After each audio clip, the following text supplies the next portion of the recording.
I'm so glad to see all of participants of our seminar today.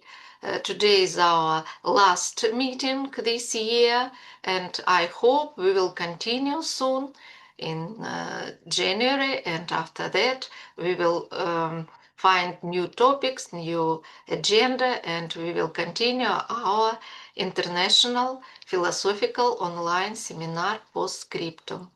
But now I'm very happy to invite Professor Tetiana Gardashuk. Tetiana is always with our seminar, participants of our discussion, dialogues, and speakers. And today it's my pleasure to invite Tetiana to present her topic, nuclear energy and fear of radioactive pollution. Let's start and have a fruitful and active discussion and about this important topic, please. Okay. Thank you very much, dear Ina. Thank you very much, all participants of seminar for attending, for expressing your interest in my presentation. As already Professor Golubovich announced, the topic of my presentation is nuclear energy and fear of radioactive pollution. My choice of this topic is defined by the following circumstances. First, it is a part of my broader research on environmental colonialism and ecocide and reflections on environmental impacts and human cost of ongoing Russo-Ukrainian war. And also I chosen this topic because of my personal memory of Chernobyl catastrophe and the collective memory of Ukrainians. The next year is the 40th anniversary of Chernobyl catastrophe. The realities of the ongoing Russo-Ukrainian war brings new accents and dimensions on this topic and calls for in-depth reflections on it. And also my feeling and my attitude towards this topic is resonating very much with the speech of Ukrainian ambassador at United Nations organization, Andriy Melnik. He presented on on 10th of December, but he also mentioned that not only the rational arguments about the importance of about the topic of Chernobyl, but also personal and emotional arguments and very personal feelings about this topic. So next. So here is a structure of my presentation of today. So first of all, I want to mention that Ukrainians maintain complex relationships with nuclear technologies, both civilian facilities like nuclear power plants and nuclear weapons. The complexity this complexity is largely shaped by historical experience, particularly the Chernobyl disaster of 1986. It is worth also mentioning that the Chernobyl nuclear power plant was one of the components of the Soviet nuclear program aimed at showcasing Soviet scientific achievements in the sphere of nuclear research and providing civilian electricity, but at the same time it served to produce plutonium for military purposes. The Chernobyl accident, recognized as the most severe nuclear disaster, globally profoundly influenced attitude toward nuclear technologies through the late of 1980s, early 1990s years. This catastrophe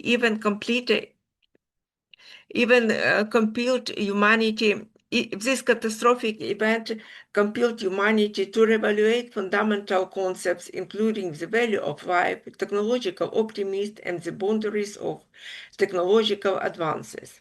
It it brought to the forefront critical questions about fear, risk assessment, safety and safety protocols, and responsibility. Nuclear science and technology serve numerous peaceful purposes. However, the civilian nuclear sector emerged from the military nuclear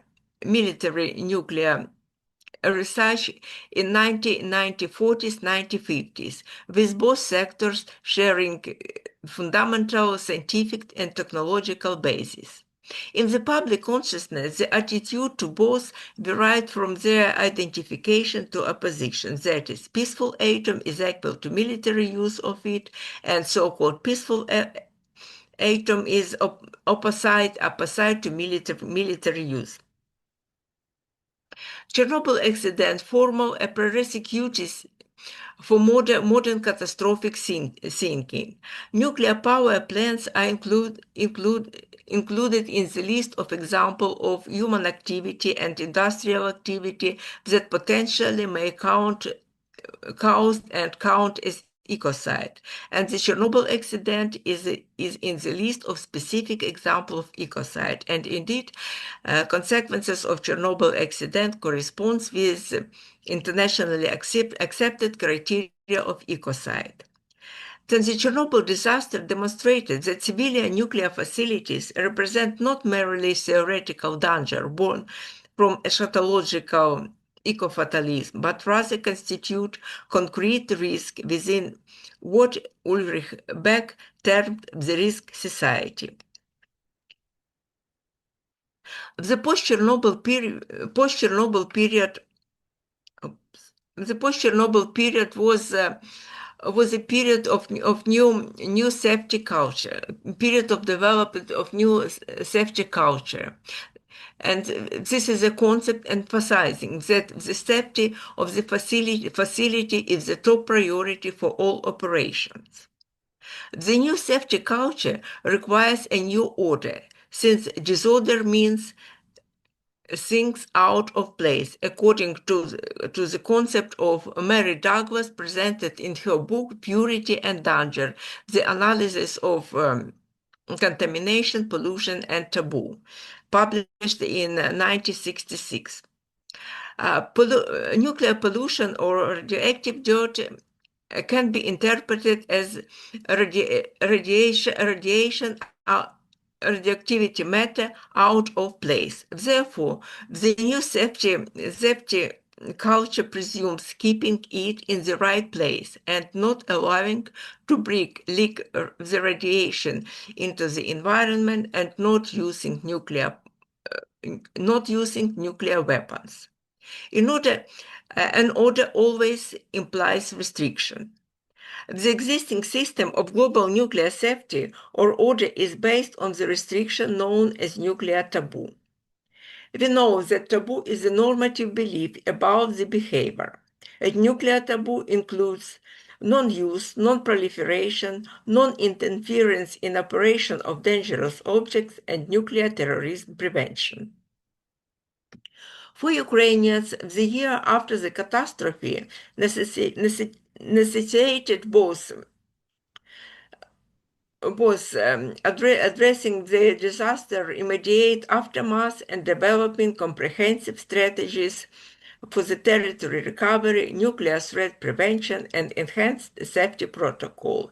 And Ukrainians did a lot in cooperation with international community for rehabilitation of this area. I can mention that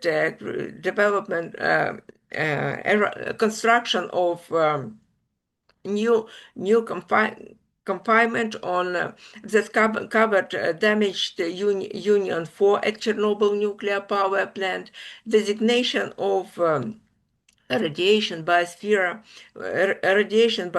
protected area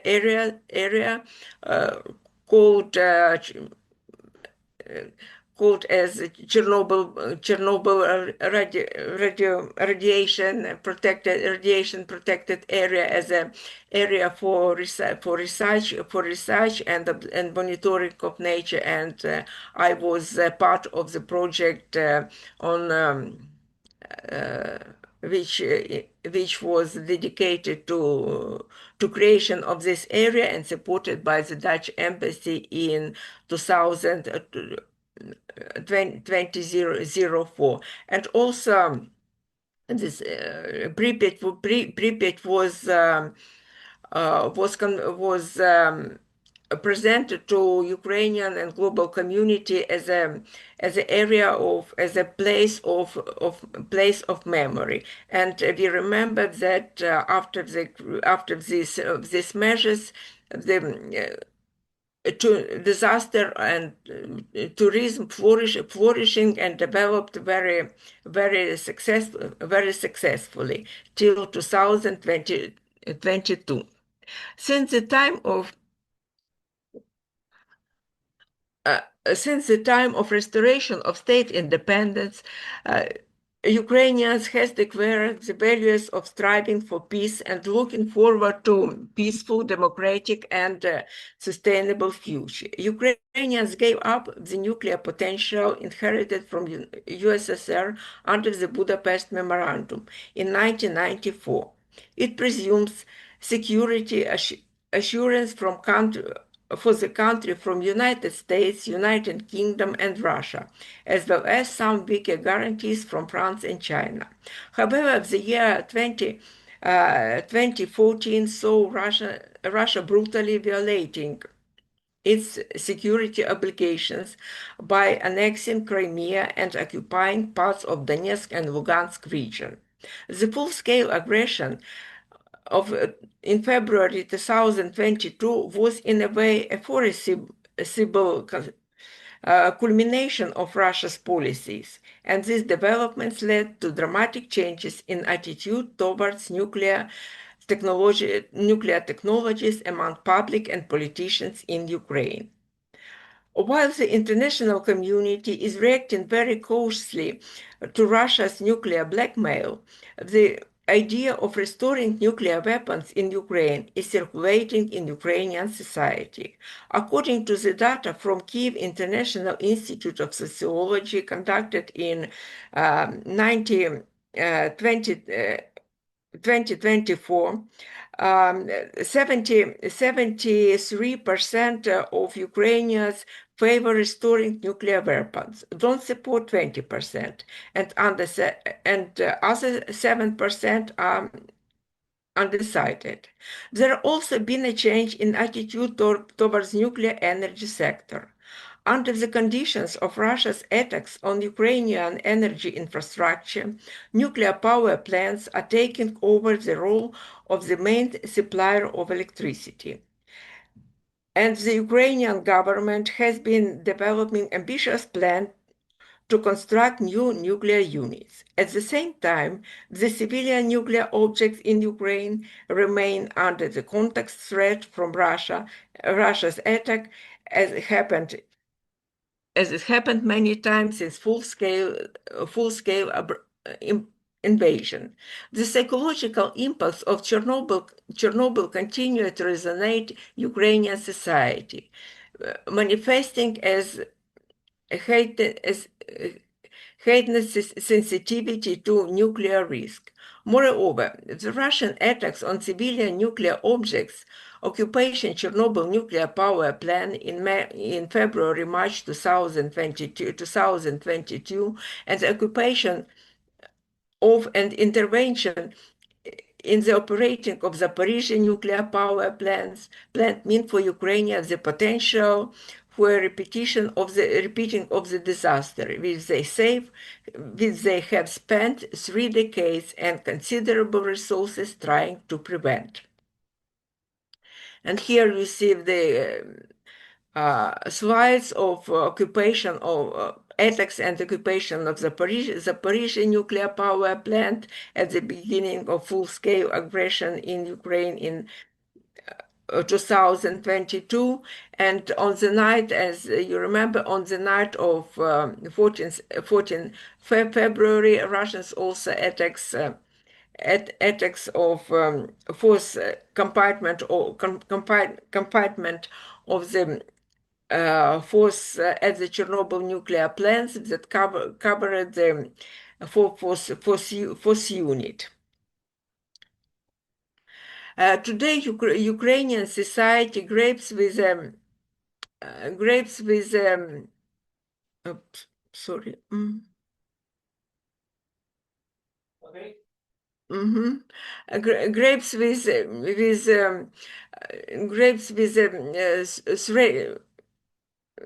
with preventing of nuclear safety and taking and taking measures to prevent a threat of warfare and nuclear terrorism. And the society must develop balanced perspectives on realistic expectation for both military and civilian nuclear technologies. This issue is much beyond Ukrainian concerns because radioactive pollution has no new national boundaries. It became obvious again in April 1986 and threatened other countries as well. There is an urgent need for the comprehensive study of the technical, technological, instrumental, legal, and ethical aspects of nuclear energy across various sectors of modern society, including both hopes and fears. Thus, nuclear fear prevails over the optimistic attitude towards the nuclear energy technologies. What humans can and should do within these boundaries to prevent nuclear threats, and what does it mean by responsibility within these boundaries? How to transform the fear of nuclear threat into effective actions to stop aggression and nuclear blackmail? To better understand the scope of societies and politicians' perception of nuclear energy, it is important to analyze its symbolic meaning. It was to mentioning that from the very beginning, the hopes for nuclear energy were just as grandiose as the fear. And you see from these slides when at the beginning of so-called nuclear era, newspaper promised that nuclear energy could make life easy, but at the same time, nuclear testing induce a lot of fears. So now we come to in-depth of analysis of symbolic meaning of nuclear energy. Anything, an object, acts, state of affairs, etc., can be a symbolic that promotes some meaning. Symbols may represent more than one thing, and they are always may have further interpretation, articulation, challenge, and defense. Multiple meaning of symbols of polysemy is one, but not the necessary characteristic of symbols. Circulating through the wide range of communication media, symbols mediate cultural phenomena. To convey this meaning publicly, symbols often take on a publicly acceptable form, providing a concrete embodiment of the represented meanings. However, the representation potential of the certain symbol is not restricted by its special initial meaning, and it can be lawfully interpreted in different ways. Nuclear weapons and civilian nuclear facilities serve as the symbols of pride, immunity, prestige, and fear. Specific feature nuclear weapons share, first of all, nuclear weapons share a common symbolic meaning with other types of weaponry. The development of new weapons is always intertwined with scientific and technical achievements. The possibility of the practical use of nuclear energy or domestication of the atom symbolize scientific progress and the prestige of atomic science, technological modernization, and innovation of a country. A new type of weapons, namely nuclear weapons, symbolize the power of its owner of country which owns this weapon and countries' invulnerability to perceive threats, and the state power status since it is ultimate weapon. At the same time, after the first use of the atomic bomb in Hiroshima and Nagasaki in 1945, some countries and public groups developed a moral aversion to nuclear weapons, and we know Pugwash movement promote this idea to stop of nuclear disarmament. In the book of Critique of Cynic in the Critique of Cynical Reason, Peter Sloterdijk mentioned that development of nuclear energy, each party has produced instruments for destruction that suffice for the absolute annihilation of human, animal, and even plant life. Also, people created the atomic bomb to defend themselves. In reality, it yielded for us the defenselessness without parallel. Nuclear narrative became a part of the second half of the 20th century when nuclear disaster was intervened with real threats. The current Russo-Ukrainian war can be described by Peter Sloterdijk's term of new ecologized war, in sense of targeting mostly the civic population and the environment and the all vitally important means of life, or very biological conditions of life. The major risk of extensive nuclear pollution due to intended or unintended damage of civilian nuclear objects, according to Peter Sloterdijk, breeds a prolonged climate of fear. After the atomic bombing of Hiroshima and Nagasaki, Chernobyl, and Fukushima Daiichi accidents, the stress of radioactive pollution causes fear, phobias, and panics.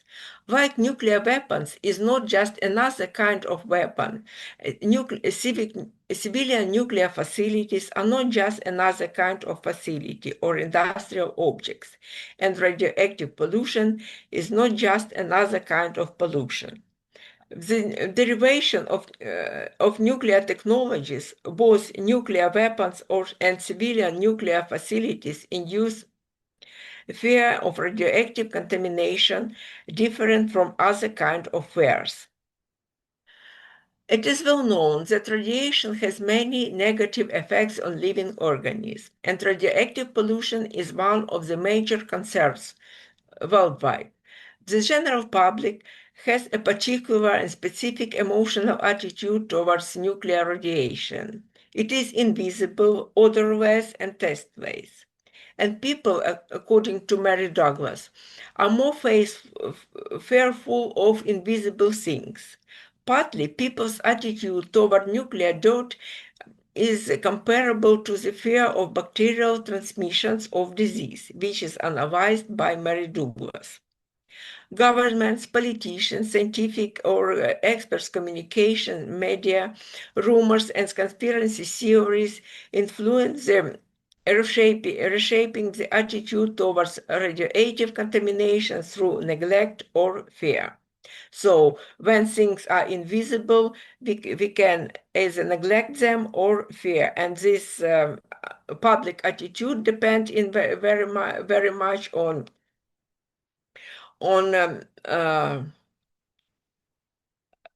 media and other on sources where from general public receive information. In general image of the destructive and harmful consequences of nuclear weapon application and accidents at civilian nuclear and civilian nuclear facilities formed by specific attitude towards potential radiation contamination, when even the word itself almost invoked, fear appears as soon as it pronounces. Fear is a dominant emotion of the perception of and the, of the perception of and attitude to nuclear weapons, nuclear facilities, and their effect on people and the environment. Fear is a complex phenomenon which has with a multi-layer infrastructure. First of all, fear is the emotional anticipation that is triggered when situation threatens our safety or safety of others. A natural response. It is also a natural response that serves the evolutionary function of protection of organisms from danger. Fear also represents emotional knowledge that is used alongside with rational forms of knowledge, and under the certain social circumstances tend to become irrational by increasing threat perceiving disproportionately and triggered an excessive reaction to its source. For humans, fear, like other emotions, is constructed, emergent, and culturally defined. As a component of human behavior, fear also carries a symbolic meaning, since modern people operate in many fields of symbolic actions. It depends on perception, and perception generalizes fear. For Douglas, perception or perceiving is not a matter of passively attitude of an organs, but as a process of stimulus reactions, is patterned by our attitude, which is called schema. Since radiation pollution is not like ordinary dust, smoke, etc., but it is odorless and tasteways, we can't recognize it by ourselves. People form their imagination about radiation pollution based on knowledge from other sources, including biases and existential experiences and existential experience of a situation of nuclear danger. Ukrainians obtained this experience in 1986 after the Chernobyl accident. For many of them, the intervention in the operation of civilian nuclear objects, polluted areas, and the danger of nuclear weapons application symbolizes the possibility of repetition of the previous negative experience and causes fear.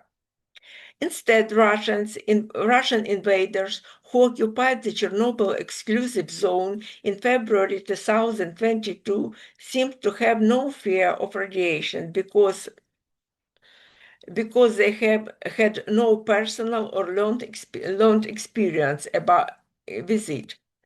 So, and this slide demonstrates the Russian behavior at Chernobyl exclusion zone. They intervene in operation of the object, destroyed some equipment, and built trenches in the Red Forest. And Red Forest is the most polluted spot at the exclusion zone, and they disturbed the radioactive layer and risk to receive the dose of radiation by themselves, and they did, and also to cause the air radiation pollution. So Russian and this attitude to nuclear danger was a continuation of the Russian so-called Russian attitude to atomic energy, to danger in general. Russia's action concerning nuclear facilities in Ukraine continue a general neglect of nuclear threats. disregards for safety and failure to adopt of new safety culture accepted by a global community after Chernobyl. For instance, in the early of millennium, international experts reported that at the Russian nuclear facilities, physical protection of nuclear material accountants fall below defined Western standards. They also emphasize the need for intensive international cooperation to improve the security of nuclear uh, nuclear facilities in Russia. And Russia's attitude to the Chernobyl legacy can be also proved by its attitude to British miniseries Chernobyl. While this miniseries aimed to remind people about the greatest nuclear disaster of 20th century, Russia demanded that this series demanded to ban this series and anti-Soviet, and its creator be sued. On 10 December of this the General United Nations General Assembly adopted the resolution aimed at strengthening international cooperation and mitigation of consequences of the Chernobyl disaster, formally acknowledging both the long-term threats of the accidents and the risk created by Russia aggression. The Ministry of Foreign Affairs of Ukraine stated that the adoption of the resolution is an important step overcoming the consequences of the Chernobyl disaster and require and refers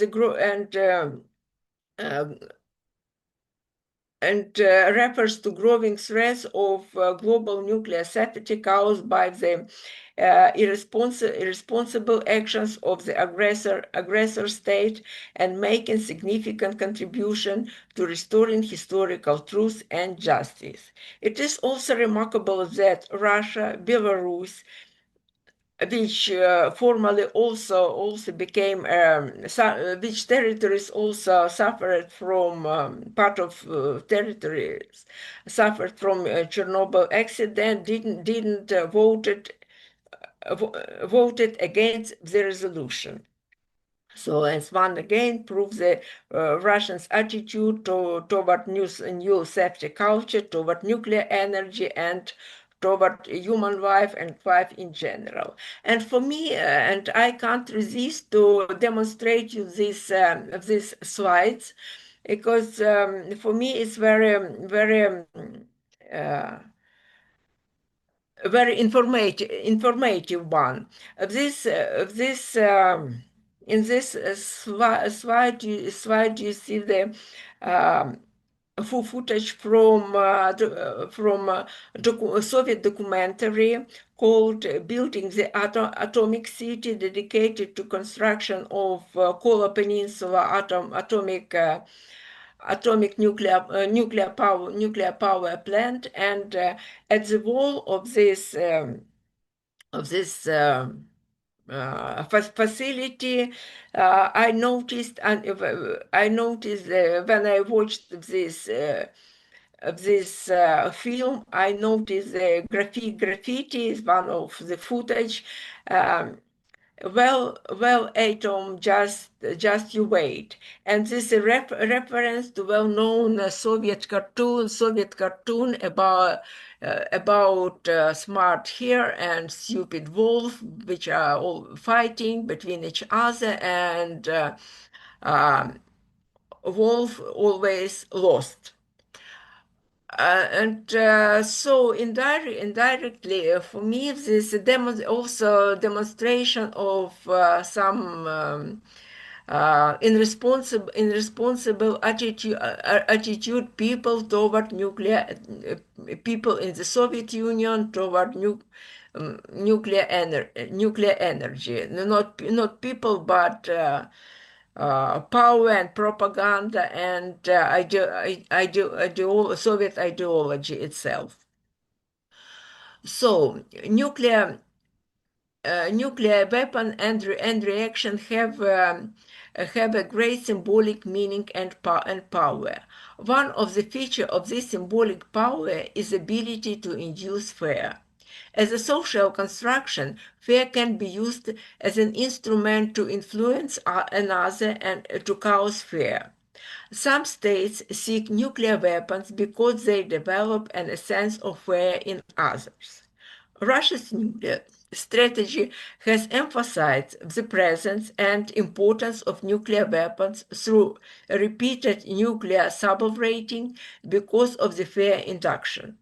Under Putin, any conflicts of Russia always stress the nuclear options, and the contemporary nuclear doctrine showcases the lowering of Russia's nuclear threshold. At the same time, fear may serve to prevent the collective danger. According to Hans Jonas, fear of the possibility of the destruction of life on the earth through technology becomes a way of realizing the excessive instability of life instability of the present era.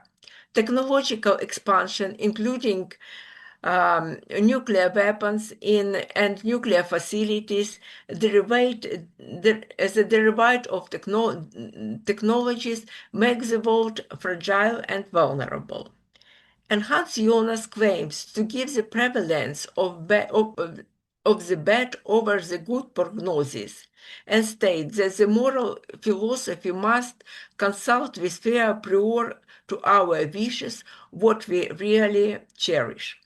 The heuristic of fear may offer the basis for ethical principles that ensure survival and preserve the identity of relationships between humans and more than human world.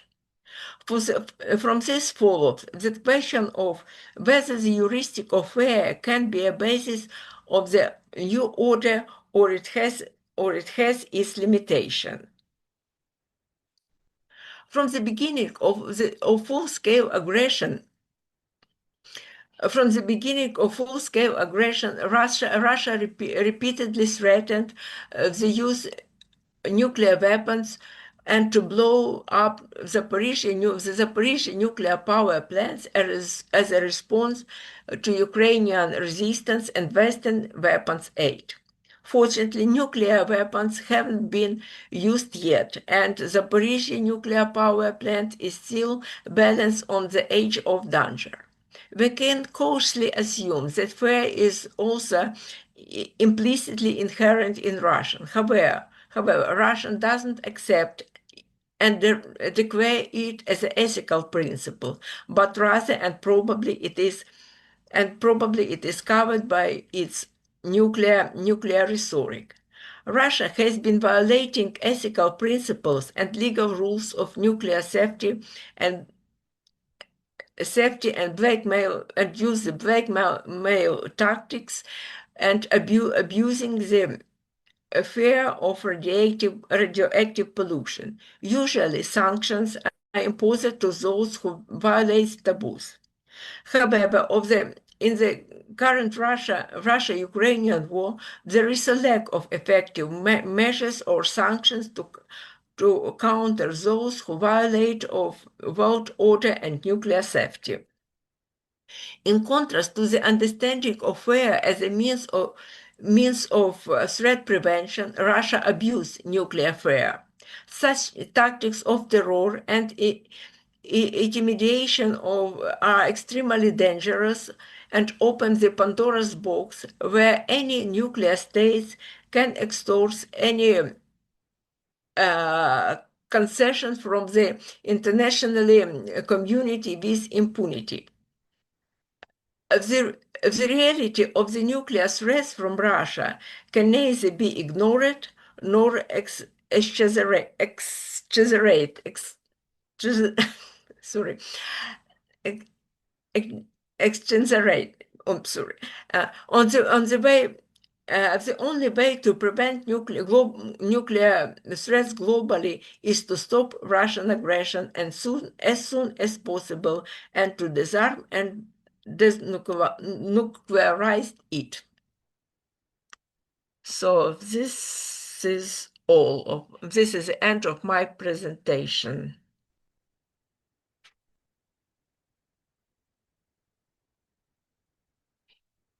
Yeah. Thank you so much. Just now I'm in the darkness, and at the same time, I let's understand to you keep light also. in the understanding of this interesting topic. Questions, comments, please.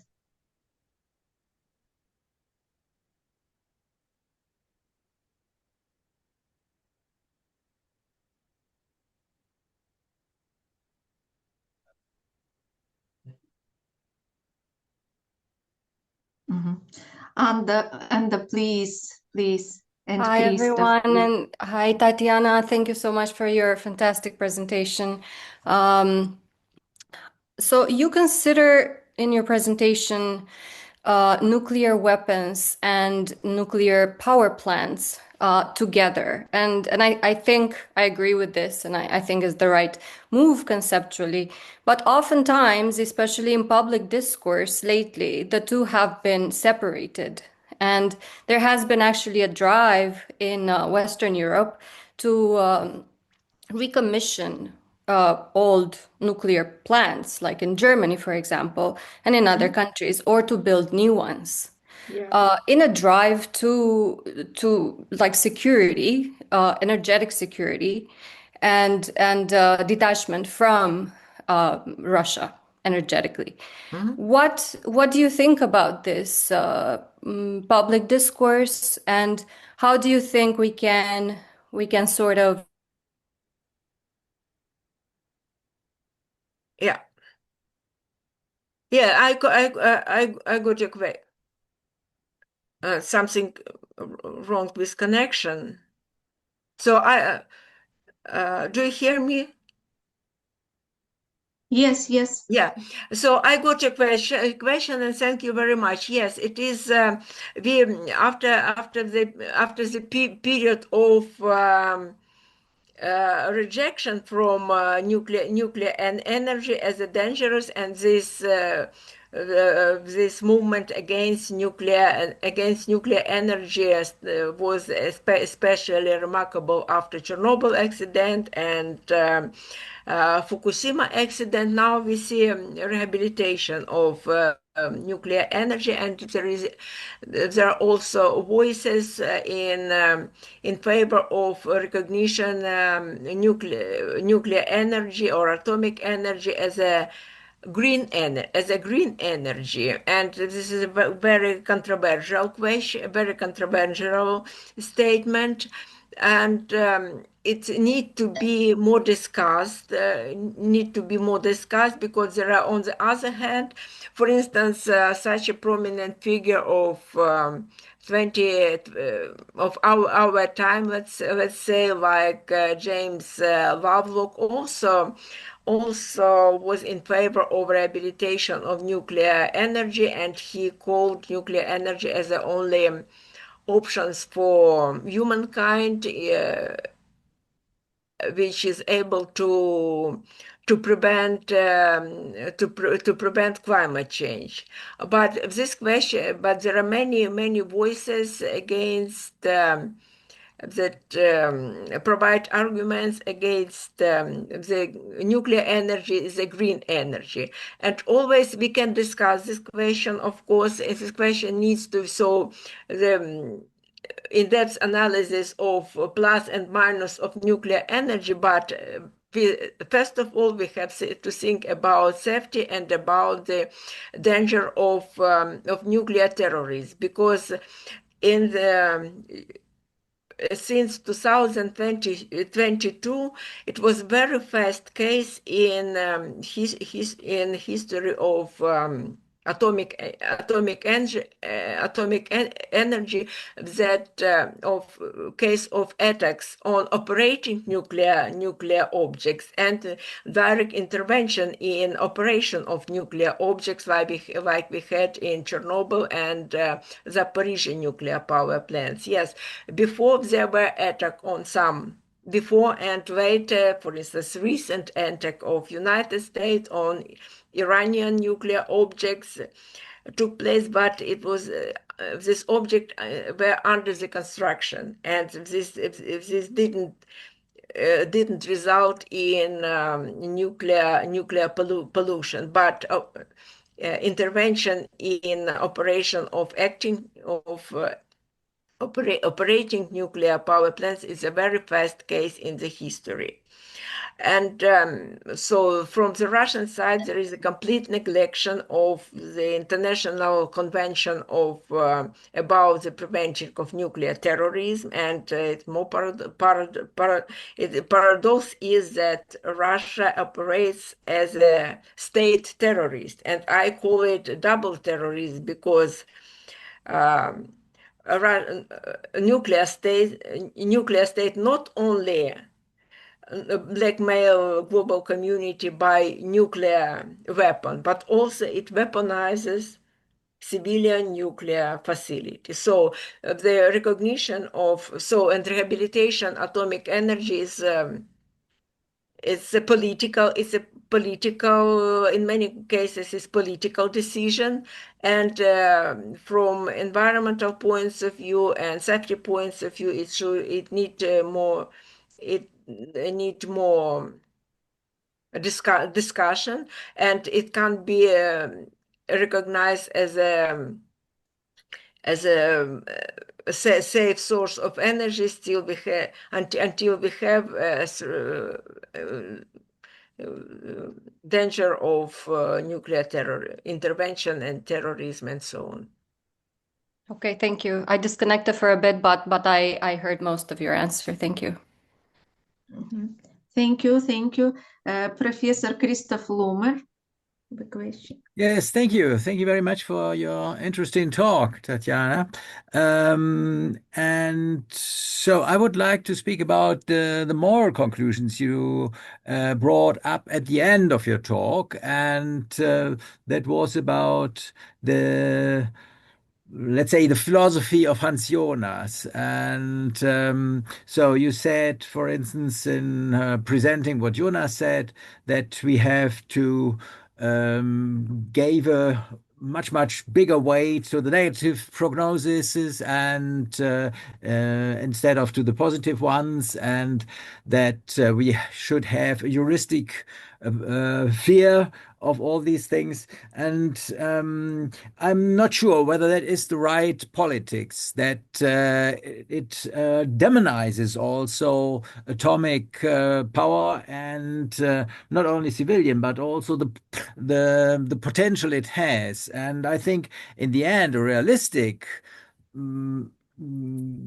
thinking about these things is better in that respect. And let me explain that. If you take or give a much bigger weight to the negative consequences, and you're not realistic in this sense, then you can be blackmailed. And that is what Putin does with us. And he tries to get the population by, let's say, making very much bigger their fear of atomic war,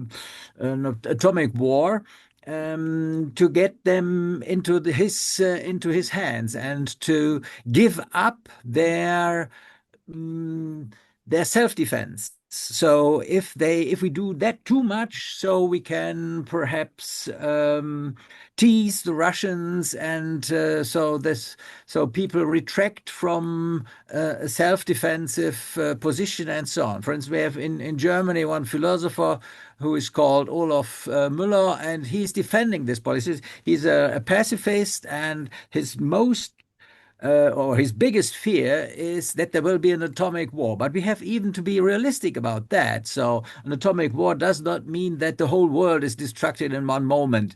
And so there are minor version of atomic war and so on. These are dreadful as well. But I think it is important not to get horrified by all these things and giving up one's defense against what the Russians do. And I think that is what Putin wants. And so I would like to give the thing a bit different twist, that is to be realistic about the real danger, which is there. Yeah, okay. Thank you very much for your remarks. I completely agree with you because I haven't still haven't answered is the heuristic of where only ethical approach to solving for current situation, because heuristic of where I mentioned has its own boundaries. And as one, and on the other hand, people always, when we consider the development of different kind of technologies, people also expect more, have more hopes and better prognosis for connected with new technologies, like it was in the time of Green Revolution and nanotechnologies and so on. So, but at the same, the other side of the coin, that the negative aspects, and in many cases these negative aspects also some groups of peoples, politicians, or public activists speculates on these other sides or other sides of negative sides of technologies, and like we had remember a story with application use of products of with GMOs and so on.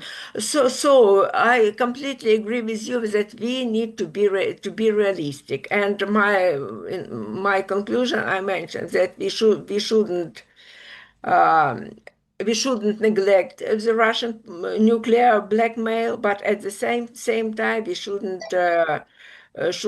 stay on position of fear and subjugation too. Okay, thank you. Thank you. Elena Mishalova, please. Thank you. Thank you very much for your interesting presentation. In your talk, you mentioned narratives of nuclear pollution. So my question is, these narratives are similar or they differ significantly at the different countries? I mean, Ukraine, Belarus, maybe European countries. So yeah, it's just for Ukrainians, yes, it's especially for we should really recognize the differences in attitude towards nuclear pollution. For Ukrainians, especially who witnessed the accident of Chernobyl accident, who have experience of stay within this accident, and then following years, is still a very big very negative personal experience. And Ukrainian government did a lot for overcoming these consequences. And we also have remembered that people's attitude to consequences, Ukrainians' attitude to consequences of Chernobyl accident started the collapse of the Soviet Union, and this also was mentioned in Ukrainian ambassador speech in United Nations organizations. And also Chernobyl accident triggered the development of civic society groups and movements in Ukraine. And from my observance, the year of 2011, when confinement was constructed, and it was the Chernobyl nuclear power plant became safe according to international standards. It was a time of that we approached the balance between approach at a certain level of nuclear safety, and the proof of such kind of safety is a booming of international tourism to this area, and also younger people of younger generation, they already had such a tragic perception of this area. They perceived it like some kind of adventure. Sports where they come, can spend the time with guides, and so also it's like kind of game. But the situation and Belarus just when the Lukashenko's rhetoric is that he invited people to, he said that nothing dangerous and we can develop this area, and no consequences of Chernobyl accident. The same in Russia, and also Belarus provided its territory for aggression in Ukraine through Chernobyl zone, and again, alongside with Ukraine, Belarus also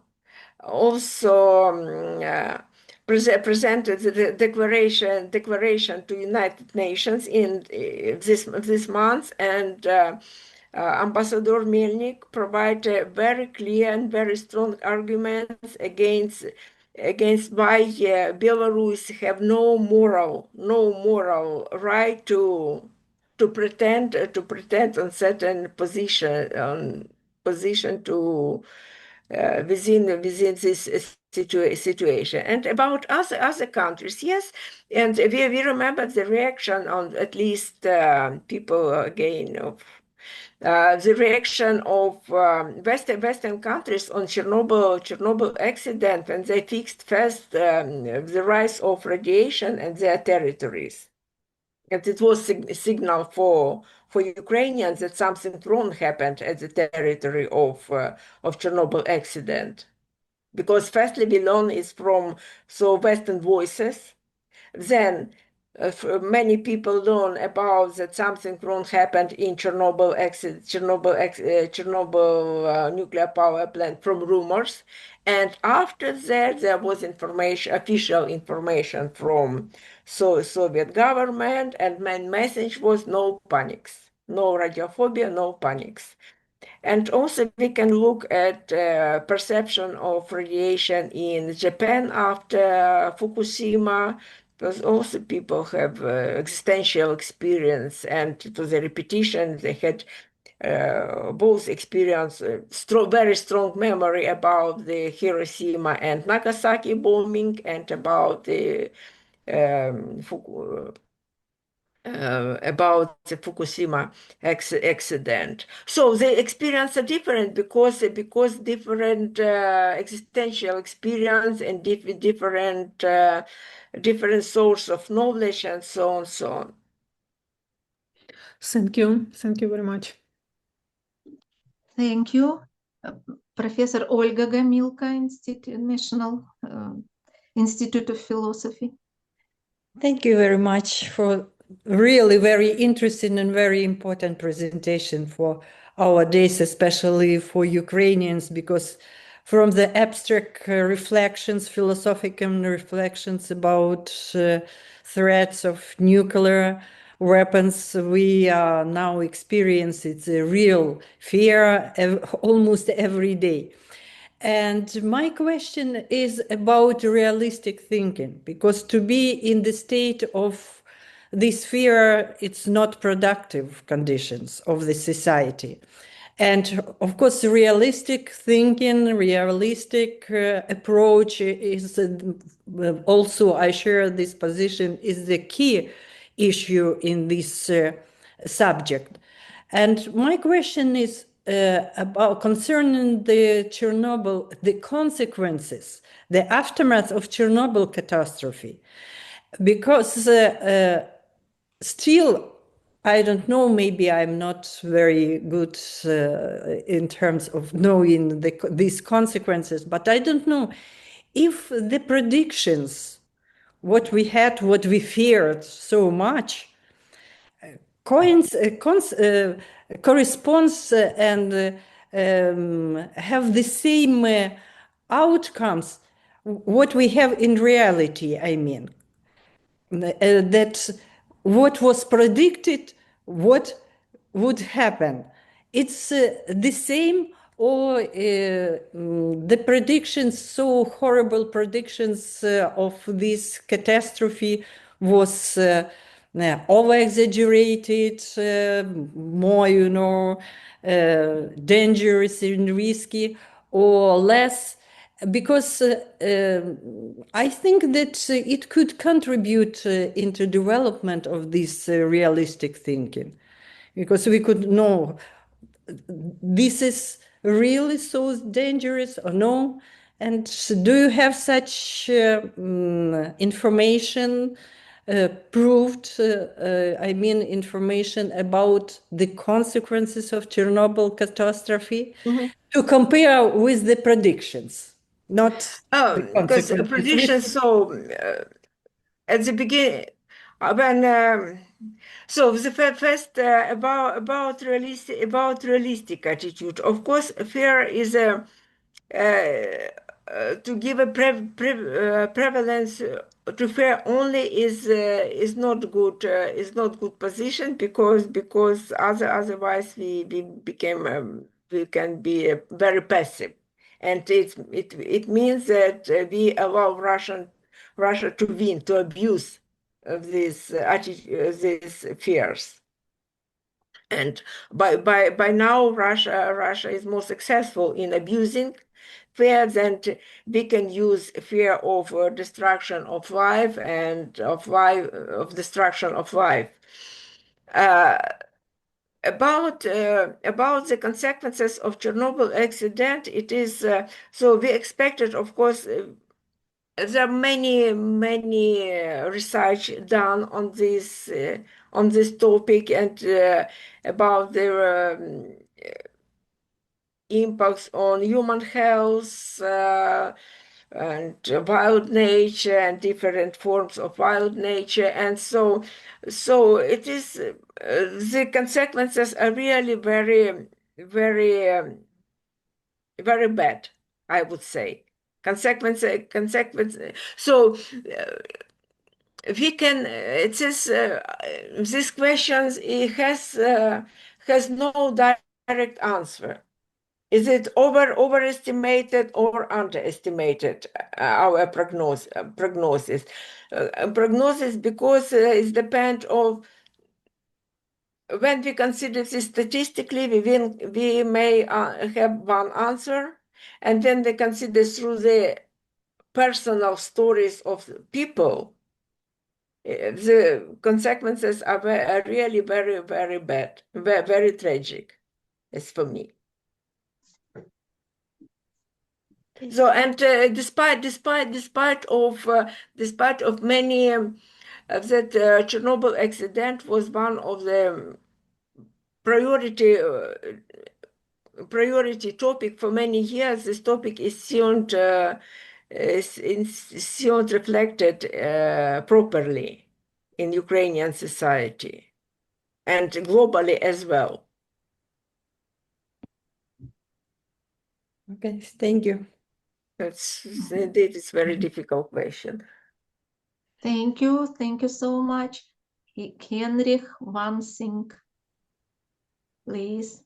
Yeah. Your question. Yeah, thank you very much. I really enjoyed your talk, and I completely agree with what you said about the role of fear in practical rationality. I have a question that is related to a problem that comes with both nuclear power plants and nuclear weapons, namely nuclear waste. And I think quite a few philosophers think that it is ethically irresponsible to produce all these nuclear waste, because it has to be kept away from the biosphere for hundreds of thousands of years, and it's really a very dangerous heritage. And my question is, how is nuclear waste dealt with in the Ukraine? And is this problem, is it something is it an issue people are worried about or not? Oh, it's an interesting question about nuclear waste, because until the full-scale aggression, we exported our nuclear waste to Russia, and even after 2014. And then the new waste disposal, but at the same time, new waste disposal facilities were built at the territory of exclusion zone, as far as I know, with assistance of American governments, and they serve as a place for disposal of nuclear waste. And so, but you are very right. What will be with this waste in the future, and how it corresponds with the definition of sustainable development, that we have to live to transfer our world in conditions not worth to our offspring, not in conditions not worth that we live in. So it's a very difficult question, but it's a more the nuclear energy sector should be considered in broader context of different dynamic of use of different source of energy, and also the trends in development of humankind, and first of all the level of we have rethink our production and consumption, because our consumption stimulate production, and production calls for more energy sources. Thank you. Thank you. Svetlana Valinchenko, please. Thank you very much for the interesting presentation and really insightful discussion. I'd like to add a remark on the migration aspect of the problem. We shouldn't forget that in 1986, the whole community, Pripyat community, was destroyed and restructured due to the forced internal displacement without the possibility to return. And I think that the social danger, the danger for the communities, the migration danger is one of the most serious as well. But my question is more general. If we go back to Dietrich Böhler and ethics of responsibility, what's your point of view? Is it possible, in your opinion, to transform, to crystallize fear into responsibility, or is it over-optimistic? What's your point of view? Thank you. Of course, fear should be transformed in responsibility, but the way of such kind of transformation is for me is unclear. So fear of nuclear pollution and consequences of nuclear pollution is very realistic, and we can't neglect it. But at the same time, we have to be active in prevention. And the problem is that international community and existing international institutions has no instruments to stop at least blackmail. Because existing agreements, conventions, and so on, they doesn't work in current conditions. I already mentioned the convention about the prevention of nuclear terrorism, and it is a paradox, but this convention was proposed by Russian Federation in middle of 90s. And both Russia and Ukraine are the parts of these conventions, and Russia ignored it completely. So it's the same. So this question is still open, and on how will the answer on this question will depend. Future of us, because during since full scale Russian aggression, the global both American politicians and European politicians were restricted by this fear. They tried.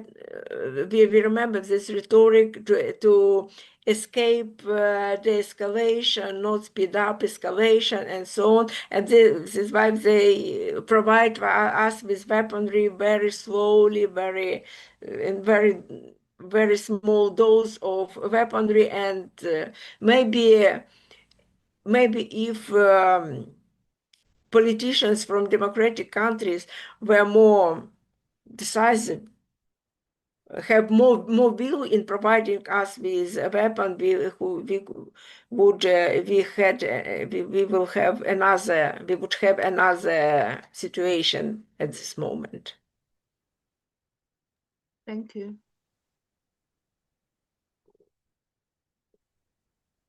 Thank you.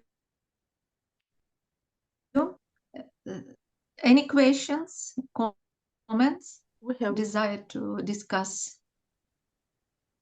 I have another question, if I may. Yes. Yeah, I really appreciate your talk, and especially the descriptive details. And on one slide, you mentioned the motivation to acquire nuclear weapons, which is caused in case Russia's aggression is successful in any manner. And no one might think about the states to adopt a strategy like Russia to use this nuclear threat, this blackmailing, aggressive. But isn't there also a motivation for peaceful states as well to adopt the nuclear doctrine to protect themselves? And I'm interested in what is the Ukrainian or what is your thoughts about it? Is there a danger of creating new nuclear weapons in the countries in Ukraine and beyond? And how do we address this motivation by blackmailing and the opposite by the peaceful states? Yeah, thank you. Okay, thank you. And at the beginning of my presentation, I mentioned that Ukraine have very difficult attitudes with nuclear energy. And after the full-scale aggression, so firstly, many of our population were even proud that we give up the nuclear energy. We are so peaceful, so democratic country. We just want to build our sustainable future. But after the 2014, and especially after the full-scale aggression, when countries were other countries were guarantees of Budapest Memorandum didn't protected us from full scale aggression. These ideas of restoring of nuclear weapon in Ukraine is still circulating with some fluctuations, but again, we have to be realistic about the possibility of restoration nuclear weapon in Ukraine because it's very costly project. We have technologies. As far as I know, we have specialists, but do we have resources, material and financial for restoration of such kind of weapons? And so are people ready to live in the very severe restriction as some other countries did, like Pakistan or Northern Korea? What is the human cost of restoration of nuclear weapons? And again, we are part of a global democratic society, and what will be an attitude of other democratic countries to our intention to restore nuclear weapons? So because when we come back to preconditions of Budapest Memorandum, one of the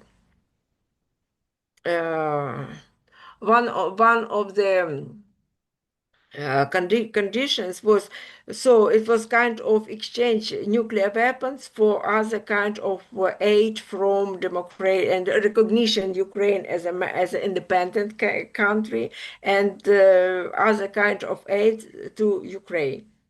Because at that time, I believe no one could predict that Russia will fight against Ukraine, because people believe that Yeltsin and that Russia was an example of democratization process and the arena of former Soviet Union, and Yeltsin was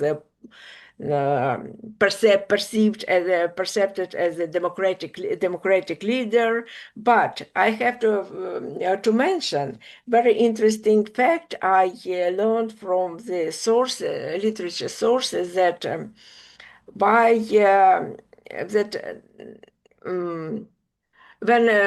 when we compare, for instance, situation in Ukraine and with Balkan war in former Yugoslavia, when Western countries and United States forced former Yugoslavian or Serbian government to stop this war and use the weapon, to stop Balkan military wars on Balkans. At the same time, Yeltsin proposed to include in Russian nuclear doctrine the statement about the possibility of preventive strike. So it's what we have to know about Democrat Yeltsin, but it was later after the Budapest Memorandum. So it is very complicated. It's a very complicated issue, and I'm not an expert in nuclear weapons and so on. But from the writings of other experts, I would say that it's not a realistic task for Ukraine to restore nuclear weapons, but we should ask more guarantees from Western countries. And I have I'll stop on this. Thank you. Questions? Our discussion is very, very active. There are many voices, opinions. Maybe it's all of these questions. And I would like to ask you, and before that, before our meeting today, at the beginning of our Zoom conference, I expressed my congratulation with the publishing of the book monograph of your department, sector, as it's how it's correctly translated by English, a new book. Thank you so much that you can show us.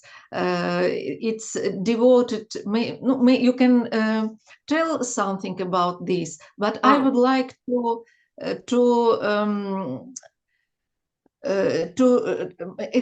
maybe take attention to the basic points, ontology, methodology, as I remember, yes, this Yeah, in the title that's of this book? ontology, axiology, and logic of modern scientific knowledge. Yeah. And from this point of view, in the Facebook post, you mentioned that your article or part of this book devoted to your basic interest that you expressed today. Maybe you can tell about. And my focus of my question is, what do you think about new tools, not weapons, but new tools, new instruments of the philosophy of ontological or logical level, what is necessary to include in the discourse that you are developed very fruitful, very interesting. What are the new theoretical concept or new language or new terminology that we have to elaborate on this level, ontology, logic, on the basic philosophical maybe instrument and language? Yeah, it's a very difficult question about new terminology and new concept, because on the one hand, there are many different terms for describing the situation, for describing the human and environment interconnection, relationships, and for reflection of military cost of war, environmental and human cost of war. And for me, it seems to be very production, the idea of Meyer Rabich about world as commons. World as a commons, or spilnosvit, or midwelt as the original term of this term, because war and so we now live in. It's very difficult to separate wild nature and human world, natural world and human world, where everything is so intertwined now. The terms of midwelt or world as a commons is a very productive, and human being can feel well and be happy without nature and without other living beings, and separated from other living beings and natural environment. But at the same time, we have to be responsible for this natural environment. So at natural environment is so nature, and the other question is, nature can exist without human beings. Yeah, I'm sure about this. So when we look at again at Chernobyl exclusion zone, that nature is flourishing indeed there, without human intervention. But it's another kind of nature. It's another kind of many species with fungi and microbes with very a lot of mutations. Another natural world that it was before nuclear nuclear pollution, but it's kind of, we can consider it's a kind of evolution. But for human beings strongly depend on nature. Human beings can't live without air, without water, without food, without shelters, and so on. And no artificial environment can substitute natural environment, because evolutionary and emotionally we are connected with natural environment and nature. So for me, this concept is very, very productive. And another concept I worked on it now, it's environmental peace building. And because from history we know that physical environment, territories, and natural resources were the cause of many conflicts. So because always war, in many cases, war started for natural resources, for territories, for other kind of resources. But there is a shift from considering natural environment and natural resources as a cause for competition and conflicts, as a ground for cooperation. And for me, it's a very interesting and very perspective concept we have to think now, because environmental peace building concept, it was developed for war-torn countries which are recovered after the war and other conflicts, and this because after the war we can expect a big the environmental problems won't stop after the formal, and other problems of course won't stop after the formal end of war, and the competition for natural resources will be very, very severe, very, very, very high level of competition for natural resources, because everything needs resources. So, and we have to think how to cooperate, how to resolve what instruments of resolutions of different kind of conflicts and so on. So for me, it's the topic of my current, one of the topic of my current research, and so.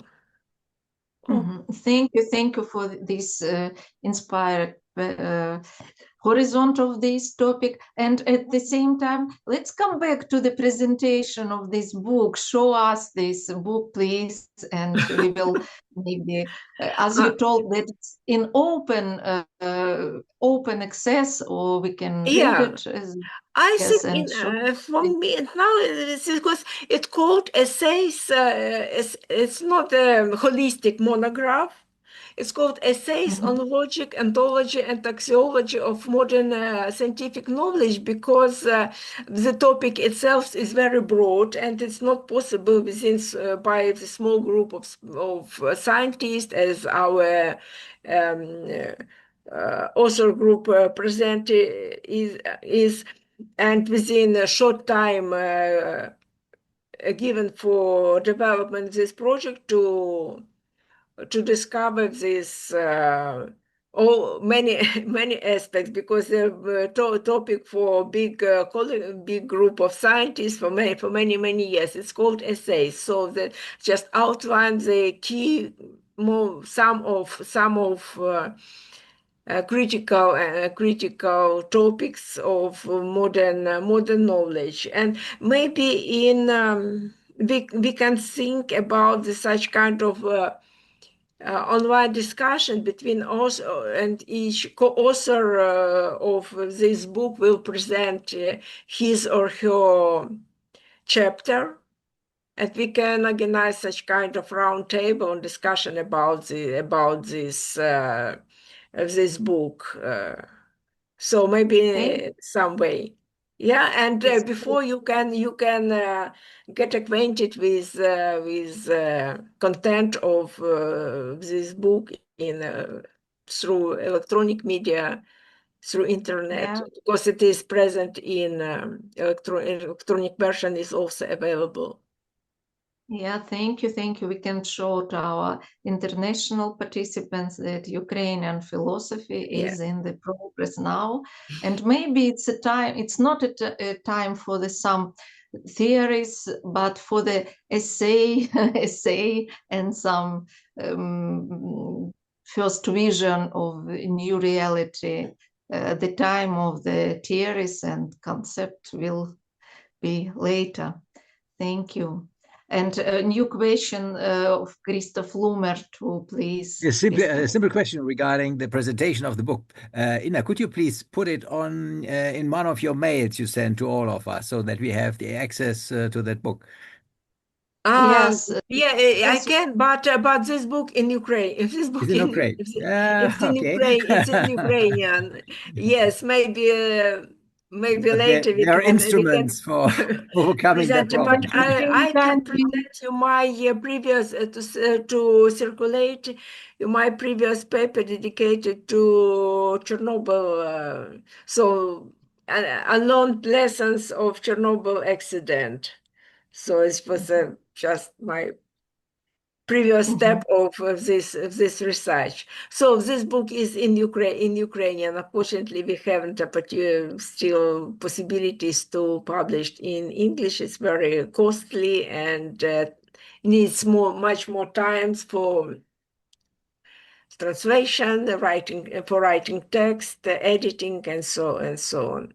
So, but at the same time, maybe in the future. But maybe at the same time, with the author of this book, who can express the thoughts by English, we can organize such. Yes, of course. Each author English. can present his or her chapter in English and a presentation on his or her research and topic of interest, and so. Thank you, but maybe it's not so close to special topic today. If you, our dear participants, have new questions and comments and some. We are working together more than 1.5 hours, and the time is we don't feel that we are lost of our time. It's only just as 1 minute, but very intensive and fruitful dialogue. If our participants have no questions. So yeah. I'm very grateful for the opportunity, to present you my